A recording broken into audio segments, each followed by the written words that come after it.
They did not call her by name. Names made things human, and tonight she was not meant to be human. She was escorted down the corridor like a delivery that had arrived late and already caused irritation. Hands did not touch her gently or violently. They did not need to. Their words did the work instead. Keep her moving. Watch the door. Don't let her slow us down. She walked because stopping would invite attention, and attention was dangerous. She had learned that early, as a child, as a girl, as a woman whose body had always been treated like a problem someone else had to solve. She kept her eyes lowered, not in shame, in calculation. Floors did not judge, walls did not laugh. Looking ahead only invited faces, and faces always carried opinions. They spoke over her shoulder, as if she were a crate that might tip over if handled incorrectly. She's more trouble than she's worth. Never useful enough to justify the space. Should have gotten rid of her sooner. Each sentence landed with practiced ease, the kind that comes from repetition. They had said these words before, maybe not about her, maybe about others like her, women who took up too much room in a world that demanded they shrink. She did not cry. Crying never helped. Tears made men impatient. Tears gave them permission to be cruel and call it honesty, so she swallowed everything. Fear, humiliation, the dull ache in her chest that came from knowing this moment had been decided long before she entered the room. She knew where they were taking her.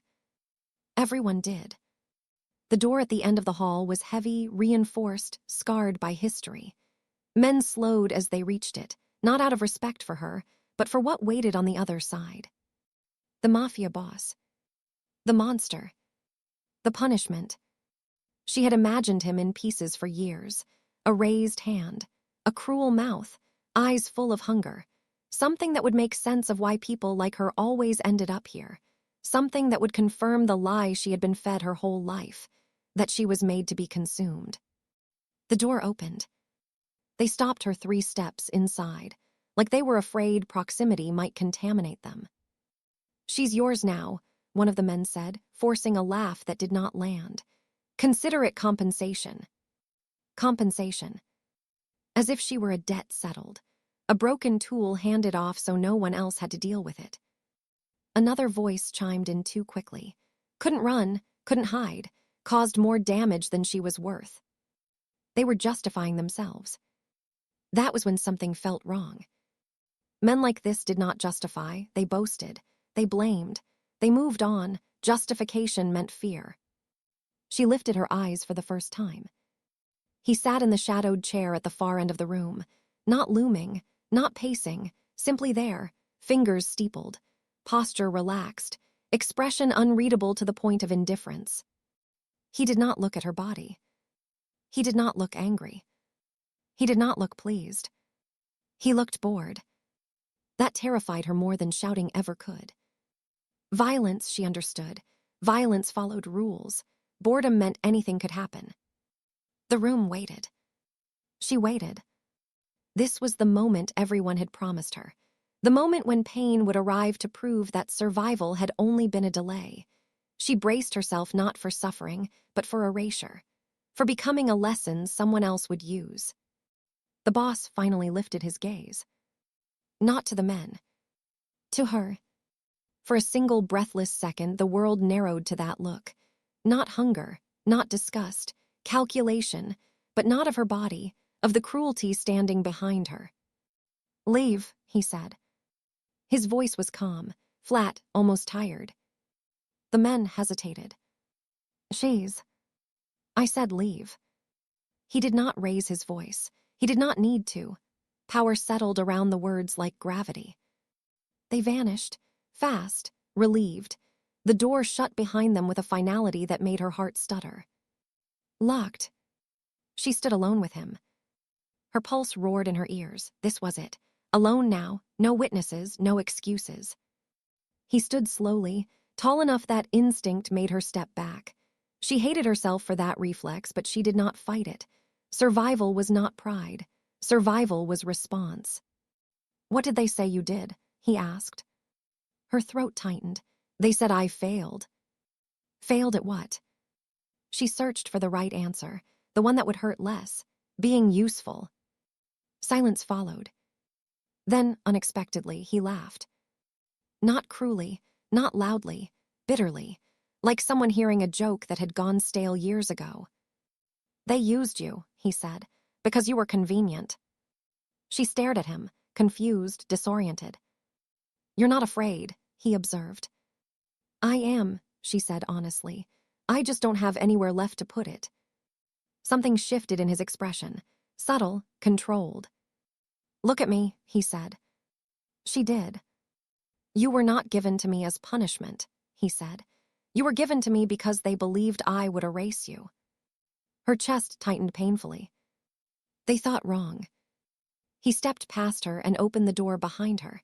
Light spilled into the room. Go, he said. She did not move. Why, she whispered. Because I don't destroy people to make cowards feel powerful. Her knees nearly gave out. Behind her, the monster everyone feared remained standing in the shadows, defined not by rage, but by restraint. And in that moment, everything she thought she knew about safety, punishment, and power began to fracture. The room they gave her was quiet in a way that felt dangerous. Quiet was never neutral in her life. Quiet usually meant waiting. Waiting for a voice to rise. Waiting for footsteps. Waiting for permission or punishment. She stood just inside the doorway for a long time before entering fully. As if the floor might reject her. As if the walls might change their minds. The bed was untouched. Clean sheets. No stains. No restraints. No instructions. Food sat on the table still warm. Water poured into a glass. Nothing locked from the inside. This should have felt like relief. Instead, it felt like standing on ice that had not cracked yet. She did not sit at first. Sitting meant settling. Settling meant believing. Believing had always been the most dangerous thing. She stayed standing because standing meant ready. Ready to leave. Ready to defend. Ready to disappear if necessary. They had not told her the rules. That terrified her. Rules could be learned. Rules could be obeyed. Rules gave structure to pain. This had none. She finally sat on the edge of the bed, not fully committing her weight. As if even rest had to be earned. Her mind replayed the moment again and again. The way the men had been dismissed. The way the door had opened. The way he had said go. No shouting. No threat. No demand. That was what unsettled her the most. People who were cruel were predictable. They wanted reactions. They wanted submission. They wanted proof that they mattered. This man wanted nothing. And that absence felt like standing in front of something vast and unknowable. She ate slowly. Not because she was hungry, but because hunger reminded her she was still a body. And bodies had always been used against her. Every bite felt like it might trigger something. A comment. A look. A reminder of cost. Nothing happened. Later, when the house grew quieter, she heard movement outside the door. Not approaching. Passing. No one stopped. No one checked. No one guarded. The freedom felt staged. Like bait. She lay down fully clothed. Hands folded over her stomach. The place people always stared first. The place they blamed first. Sleep came in pieces. Never deep. Never safe. When she woke before dawn, she was certain something would have changed. That kindness would have expired overnight. It had not. The house moved around her with cautious distance. Servants avoided her eyes. Guards nodded but did not stare. She was not invisible. And she was not targeted. She did not know which was worse. When she finally saw him again, it was in the corridor outside a study. He was reading something on a tablet. Expression unchanged. He did not comment on her presence. Did not order her away. Did not summon her closer. She spoke before fear could stop her. Why am I still here? He looked up slowly. Not surprised. Not irritated.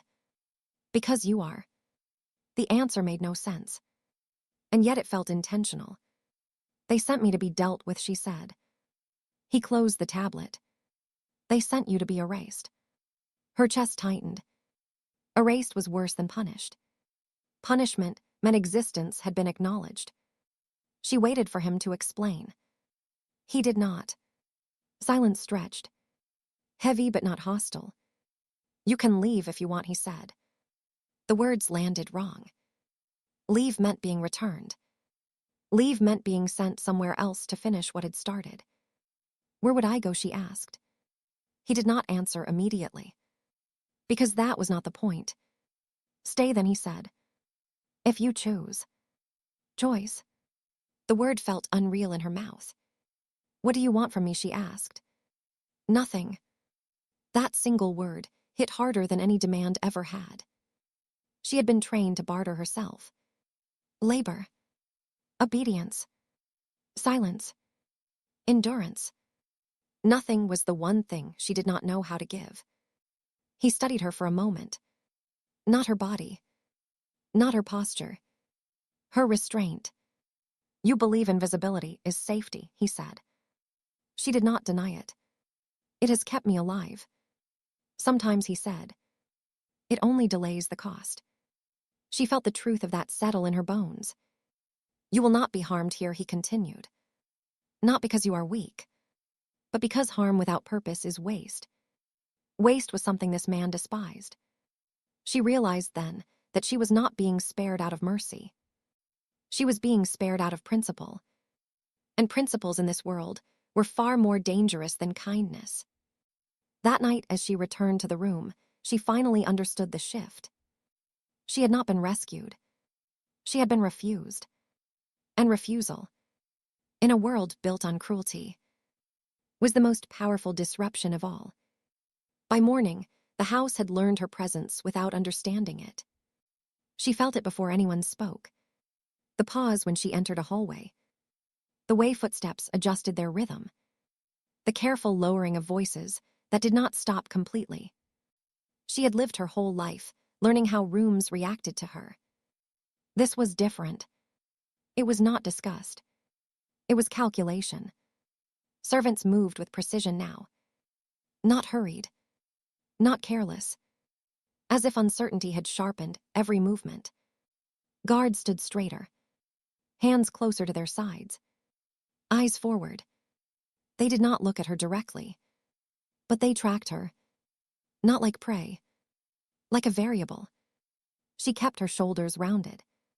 Kept her gaze low. Old instincts screaming that attention was dangerous. The dining room was vast and cold. Marble floors that echoed even the smallest misstep. A table long enough to make distance feel intentional. She took the seat farthest from the head. Because distance meant safety. Because space could still be controlled. Food was placed in front of her. More than she could eat. Untouched. Unchallenged. Every sound made her tense. Chairs shifting. Cutlery clinking. Breaths drawn too sharply. This was where cruelty usually announced itself. Public spaces were designed for reminders. Then he entered. No announcement. No flourish. The air changed instantly. Conversations stopped. Not slowly. Not politely. They died. He took his place at the head of the table. Movement economical. Face unreadable. He did not look at her. And somehow that felt louder than a stare. Men waited. That was the first rule of this house. They waited. He began eating. Slow. Controlled. As if even hunger was something he refused to indulge. Someone finally spoke. Carefully. They are asking questions. His fork paused midair. About her. Silence tightened. They want to know if she is temporary. The word cut through her. Temporary meant disposable. Temporary meant borrowed mercy. She stared at her plate. Hands folded tightly in her lap. He placed the fork down. She is under my protection. The words were simple. Their effect was not. A chair scraped. Someone inhaled sharply. Another man shifted his weight, as if the ground had changed beneath him. Protection was not offered casually in this world. It was currency. It was threat. It was declaration.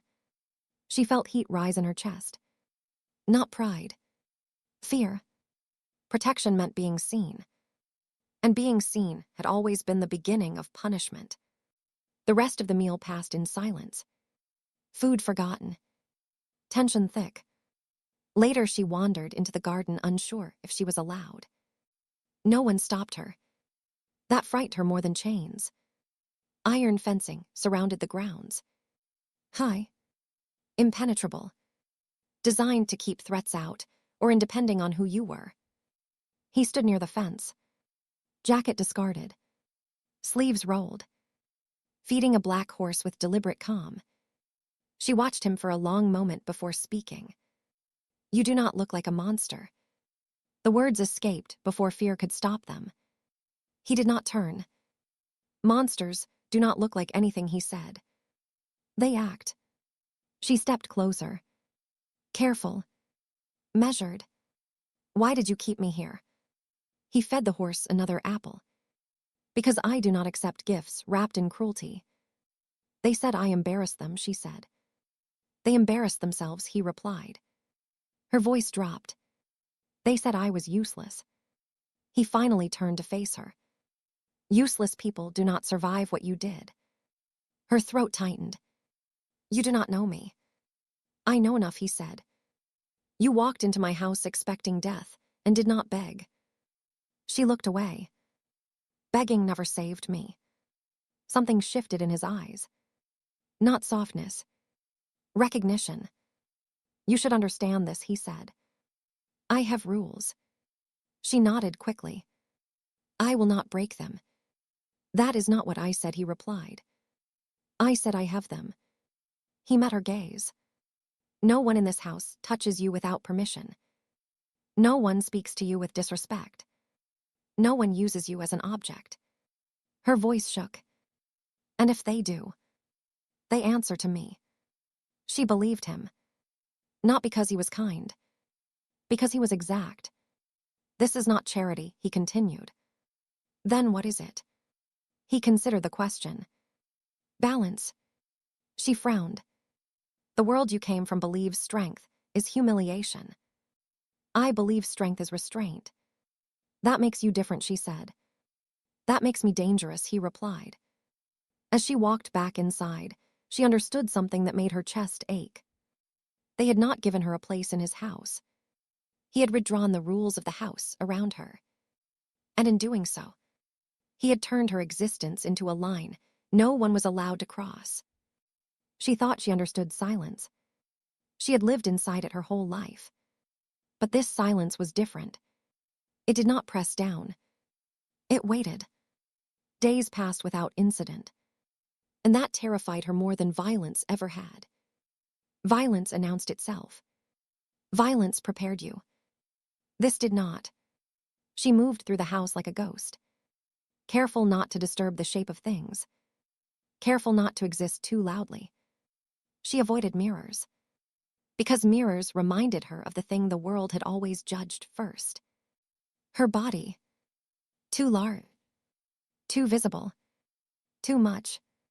She had learned early that bodies like hers were explanations. Explanations for anger. For impatience. For cruelty. If something went wrong, it was because she existed. If something broke, it was because she took up space. She had survived by making herself small in every way that mattered. She ate slowly. Not because she was not hungry, but because hunger felt like a demand. And demands were punished. She slept lightly. Always listening. Always ready. Then she saw him punish someone. Not her. Never her. It was small. Almost invisible. A man laughed at a server for spilling wine. Just a sound. Quick. Dismissive. The boss did not raise his voice. did not threaten. He simply stood, looked at the man, and said, "Leave." The laughter died instantly. Later, she heard the man was gone. Position erased.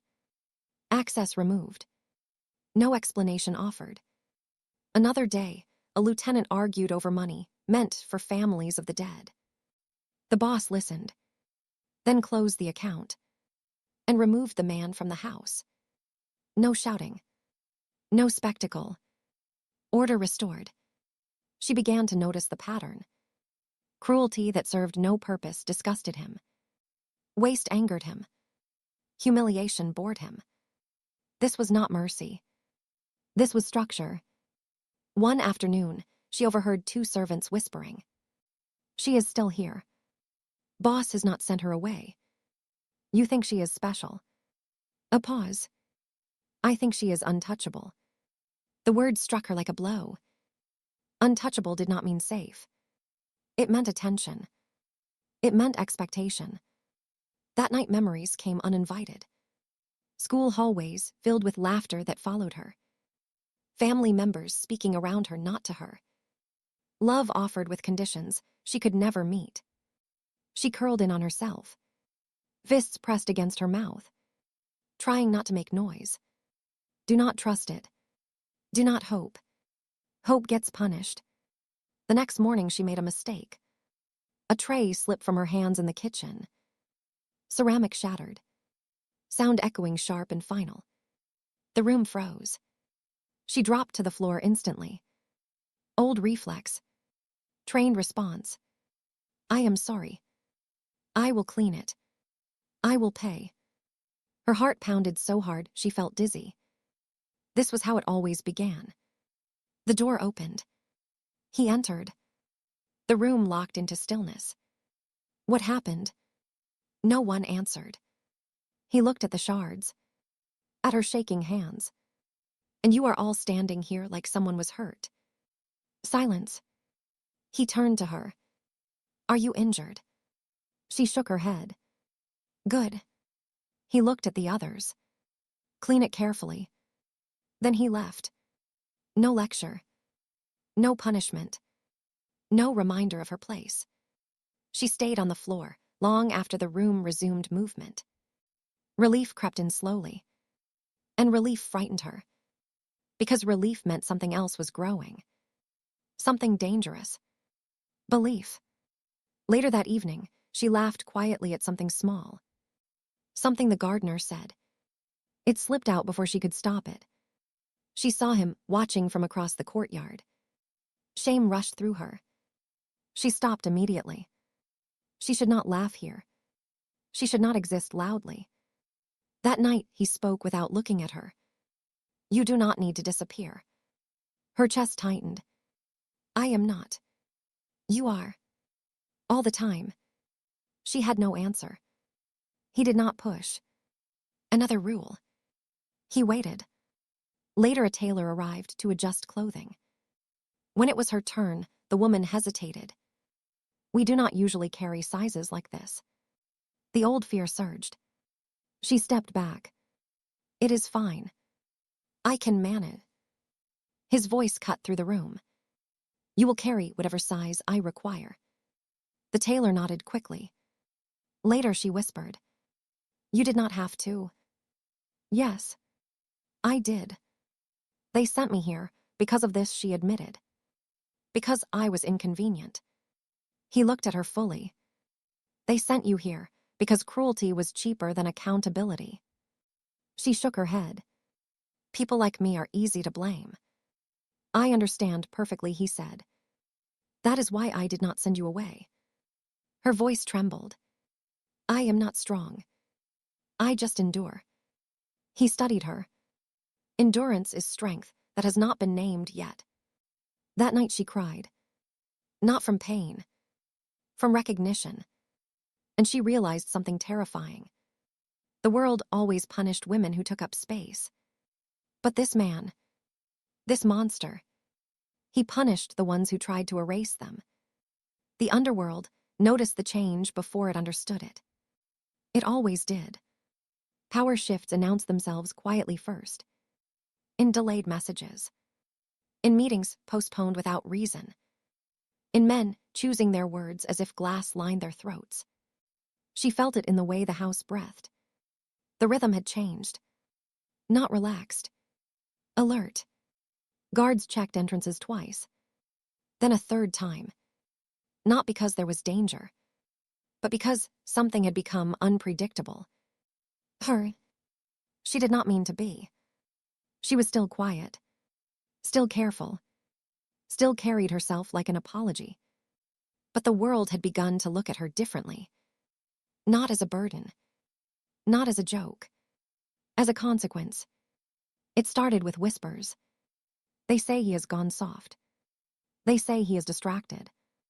They say he let a woman rewrite his rules. She heard them without meaning to. Fragments drifting through halls. Half sentences dropped when she entered a room. She wanted to shrink again. To fold herself back into safety. To give the world its comfort. He did not let that happen. The first test came quickly. A shipment arrived late at the docks. Routine. Boring. Until it was opened. Inside was a girl. Bound. Silent. Placed there like payment.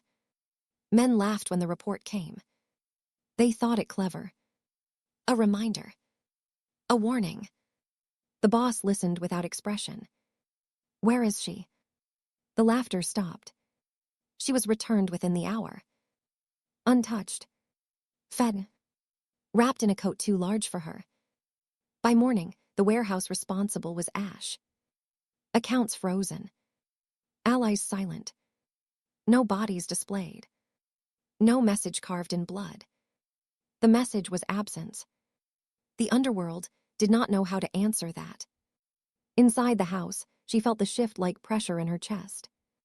Servants moved with purpose now. Not fear. Respect. Guards stood nearer. Not crowding. Not watching. Protecting. She hated it. I do not want this, she said one evening. They stare. They stare because they are recalculating, he replied. I never wanted to change anything. You did not, he said. They did. The weight of that truth pressed down on her. I do not deserve this kind of power. He turned sharply. You do not need to deserve safety. The words stayed with her, echoing in places she had locked away. But the underworld did not adapt quietly. An older family made a move. They took a woman connected to one of his allies. Sent word that tradition still ruled. He responded personally.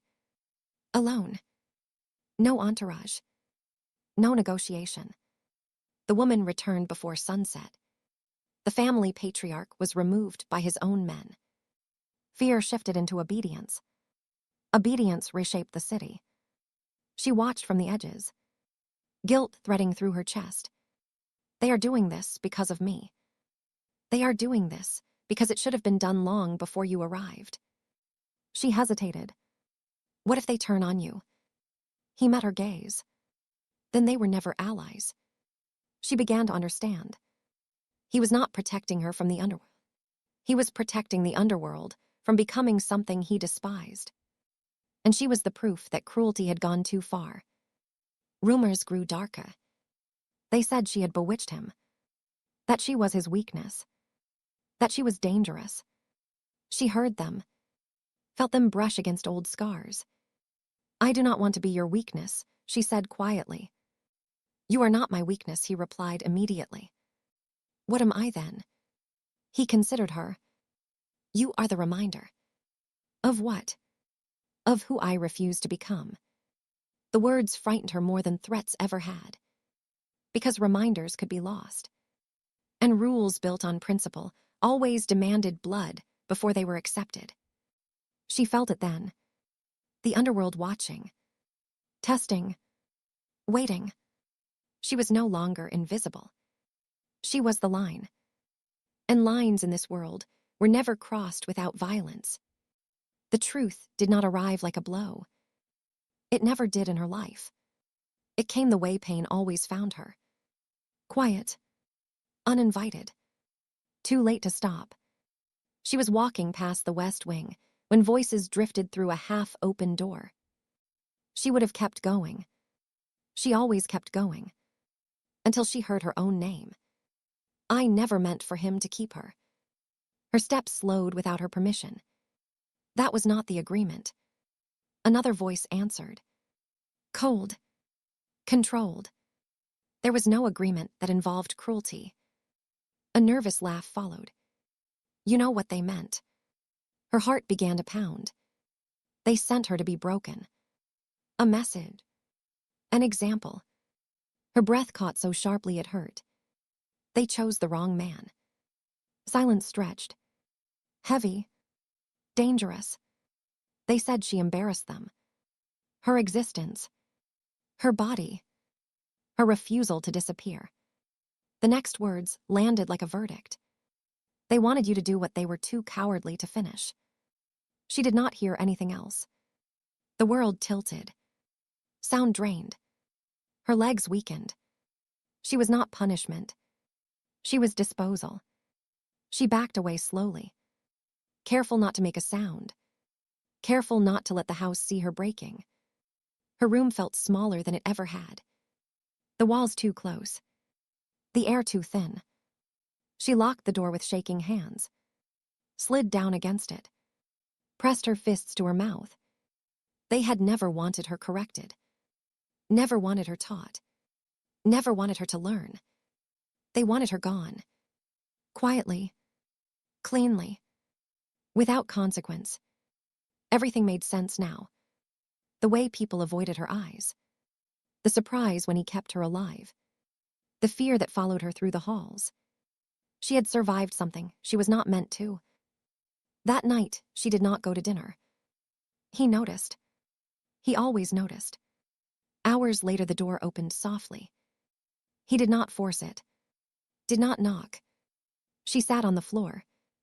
Knees drawn tight. Eyes dry from crying too long. You heard, he said. She nodded. They did not send me because I was useless, she whispered. No. They sent me because I was inconvenient. Yes. Her voice cracked. They wanted me erased. He knelt in front of her. Careful. Keeping distance. Why did you not, he asked. She laughed hollowly. Why did you not finish it? Because I recognized it. Recognized what? The moment when cruelty disguises itself as necessity. Anger surged through her grief. People like me always get erased. Quietly. Politely. With excuses. Not here. She shook her head. You already changed everything. I never asked for that. You never had to. She stared at the floor. If I had been thinner. Prettier. Easier to love. He cut in sharply. That is a lie they taught you to survive. She flinched. Survival lies poison you eventually, he said more softly. She pressed her hands into the carpet. I am tired of being strong. I know. Silence settled between them. Not empty. Heavy. Did you ever consider sending me away, she asked. No. Not once. The answer landed deeper than reassurance. They will come after you for this. They already are. And if they win. He met her eyes. Then I accept the consequences. You could have stayed neutral. Neutrality is how cruelty survives. The truth shifted something inside her. She had not been spared because she was fragile. She had been spared because she was evidence. Proof that the system worked exactly as it was designed to erase without guilt. And he had refused to participate. She looked at him then. Really looked. You are not protecting me from them. No. You are protecting them from becoming something worse. He gave a small nod. She understood the danger now.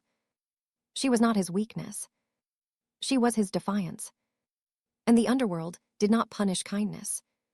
It punished disruption. That night, she did not curl into herself. She lay flat on the bed. Eyes open. Breathing steady. The punishment had never been about her flaws. It had been about their fear.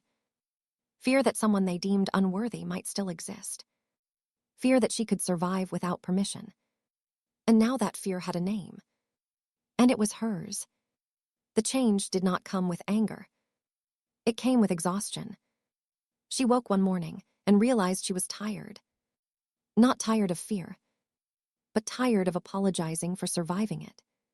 Tired of moving like her body was an apology. Tired of holding her breath in rooms that no longer rejected her.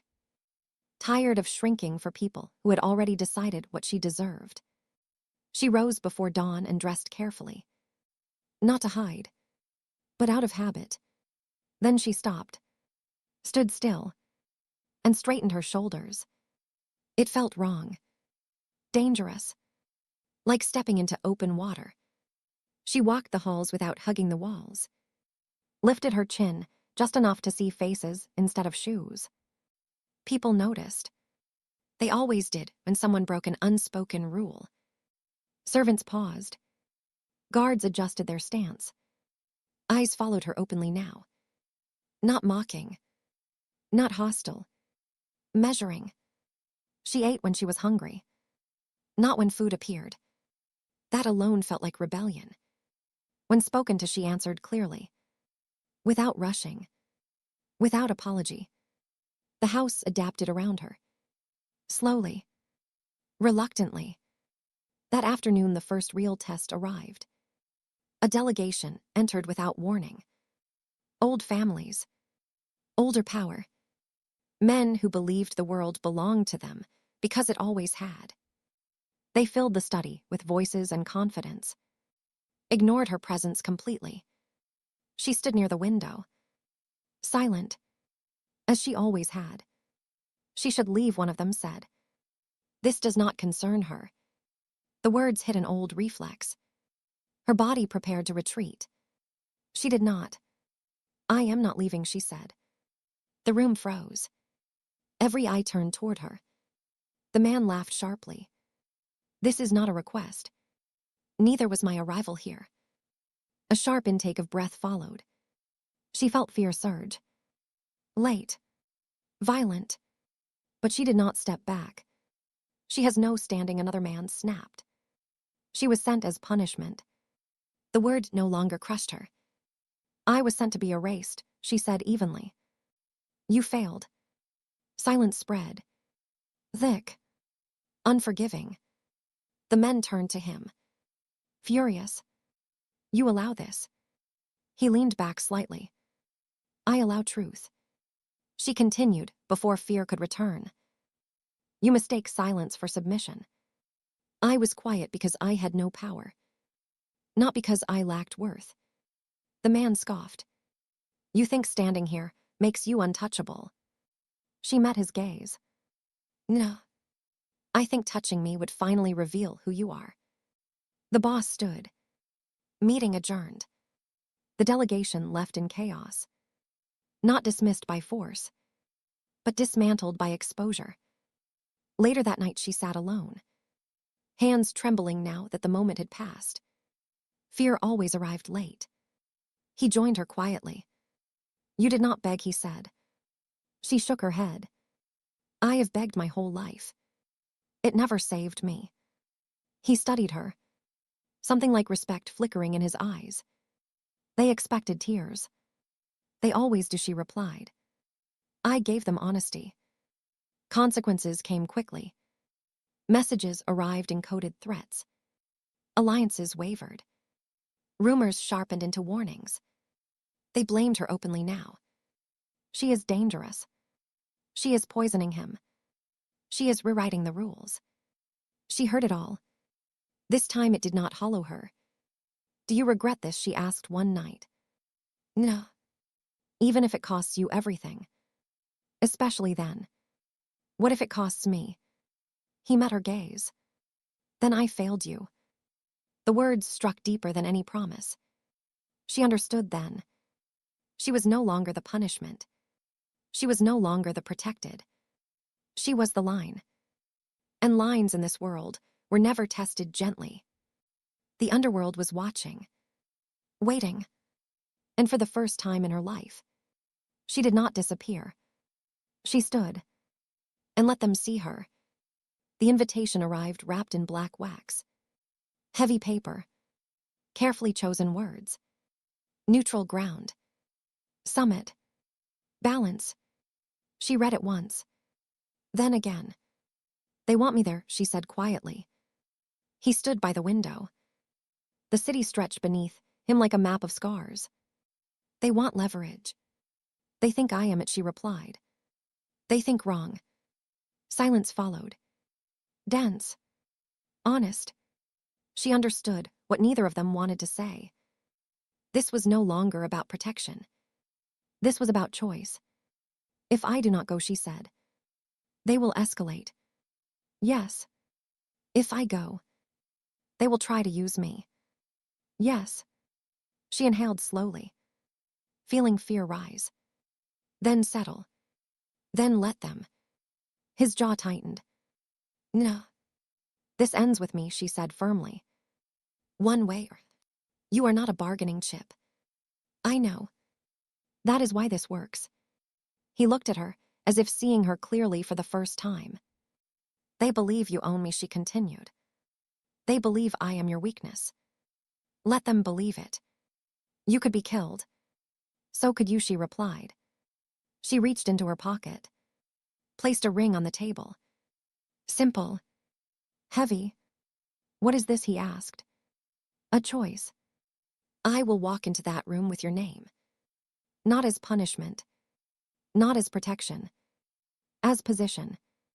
His breath caught. They will never let you leave. They do not have to. I will already be gone. The summit was held in an old opera house. Velvet peeling. Gold dulled by time. Men filled the balconies, watching like vultures. She entered alone. The whispers followed immediately. That is her. The mistake. The problem. She took the center seat. Hands steady. Back straight. The eldest patriarch spoke. You have caused disruption. I survived when she replied. A few men laughed nervously. You are brave, one said. Or foolish. Those words confuse men who rely on fear. The room stiffened. They circled her with words. Offers. Warnings. Threats disguised as mercy. Leave him. We will protect you. Stay quiet. We will spare him. End this peacefully. She listened. Waited. And when it came, when one leaned forward and said, choose. Him or the city. She stood. I already chose. She placed a folder on the table. Inside were names. Ledgers. Accounts. Evidence layered so deeply, it could not be separated. Murmurs erupted. You invited me because you thought I was his weakness, she said. You were right. The room leaned in. You misunderstood the nature of weakness. Weakness exposes rot. Chaos exploded. Men shouting. Accusations flying. Alliances cracking. She turned and walked out. No one stopped her. They were too busy destroying it. By dawn, arrests were spreading. Families collapsing. Power bleeding into daylight. He found her on the terrace at sunrise. It is done, she said. He looked at her as if the world had shifted. You destroyed them. No, she replied. They destroyed themselves. I just stopped protecting their secrets. She looked at the rising sun. They tried to erase me. They failed. The underworld waited for blood. It always did. After the summit collapsed. After arrests spread like aftershocks. After names, whispered for decades, were dragged into daylight. Everyone waited for the same ending. They waited for him to strike back. To reclaim control with violence. To remind the city who still ruled. It never came. 3 days passed. Then 4. No threats. No executions. No warning fires. Silence. The kind that made powerful men restless. Inside the house, tension, tightened instead of easing. Lieutenants whispered. Guards checked exits that had never been questioned before. She felt it in the air. The pressure of expectation. What are you doing? She asked him quietly one night. Ending it, he replied. Ending what? The cycle. She shook her head slowly. You are giving up everything. I am choosing what matters. The announcement came without drama. No public stay.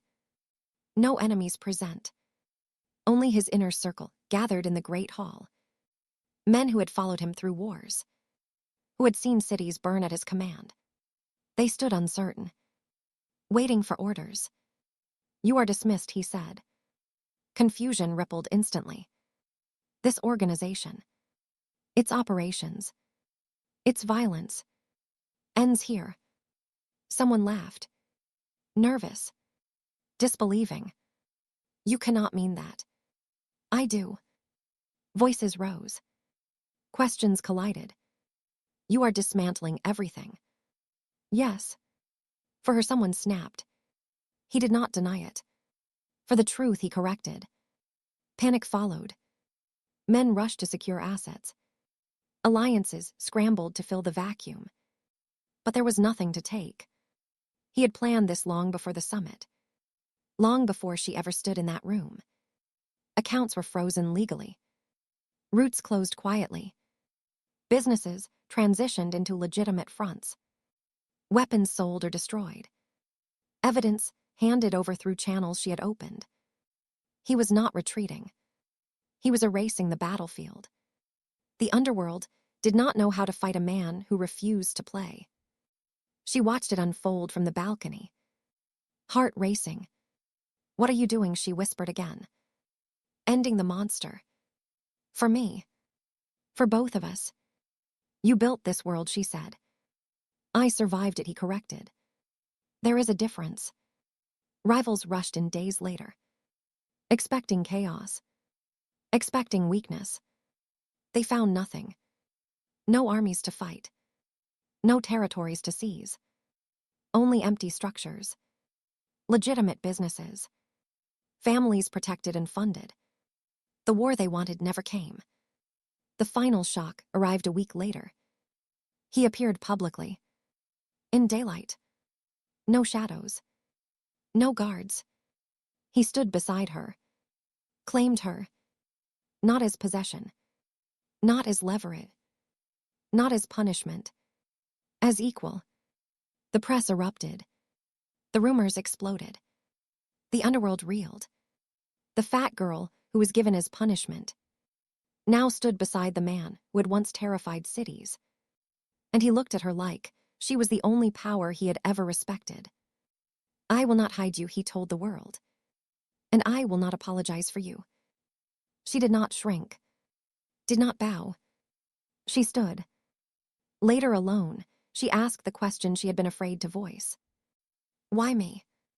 Because you walked into hell expecting to die.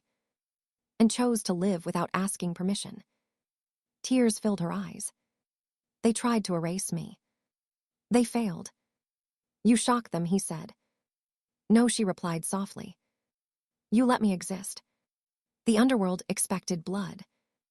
Instead, it watched a king lay down his crown. And in doing so, he shattered the most dangerous lie it had ever believed. That power belongs only to fear. Sometimes the greatest shock is this. The woman they tried to punish did not just survive. She ended an empire. The world did not know how to react to what came next. It never does when violence is refused. News traveled fast. Faster than bullets. Faster than threats. The monster had stepped away. Not killed. Not overthrown. Not replaced. Ended. Cities waited for collapse. For chaos. For something to fill the space where fear had lived. Nothing came. Because fear had never been the foundation. It had only been the noise. She walked through the city for the first time without guards. Without permission.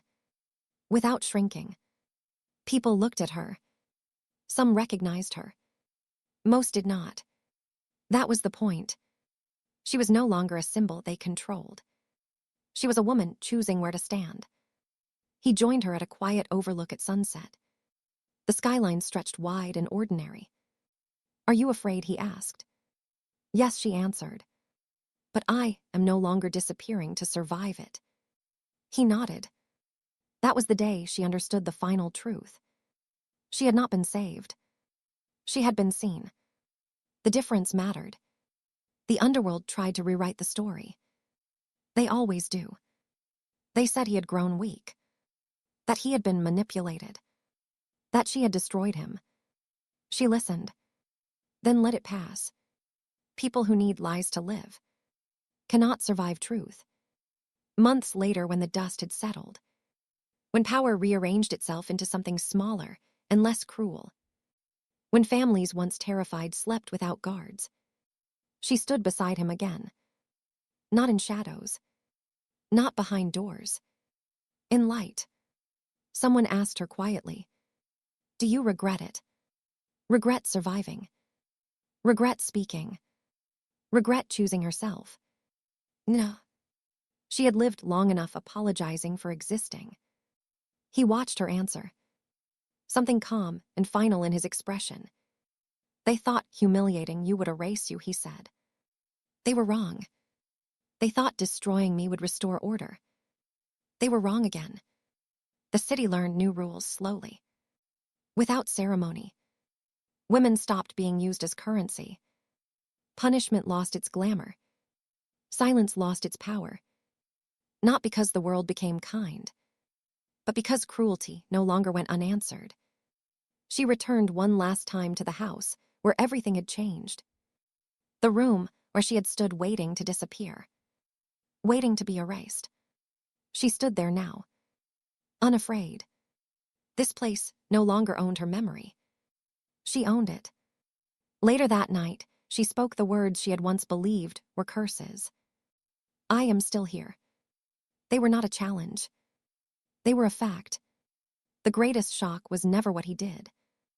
It was what he refused to do. He refused to erase her. Refused to use her. Refused to trade her existence for peace. And in that refusal, the empire fell. Because power built on cruelty cannot survive restraint. And a woman who believes she deserves to exist is more dangerous than any weapon. The world had tried to teach her she was disposable. Instead, she became the ending. Not of a man. Not of a story. But of a lie that had ruled for too long.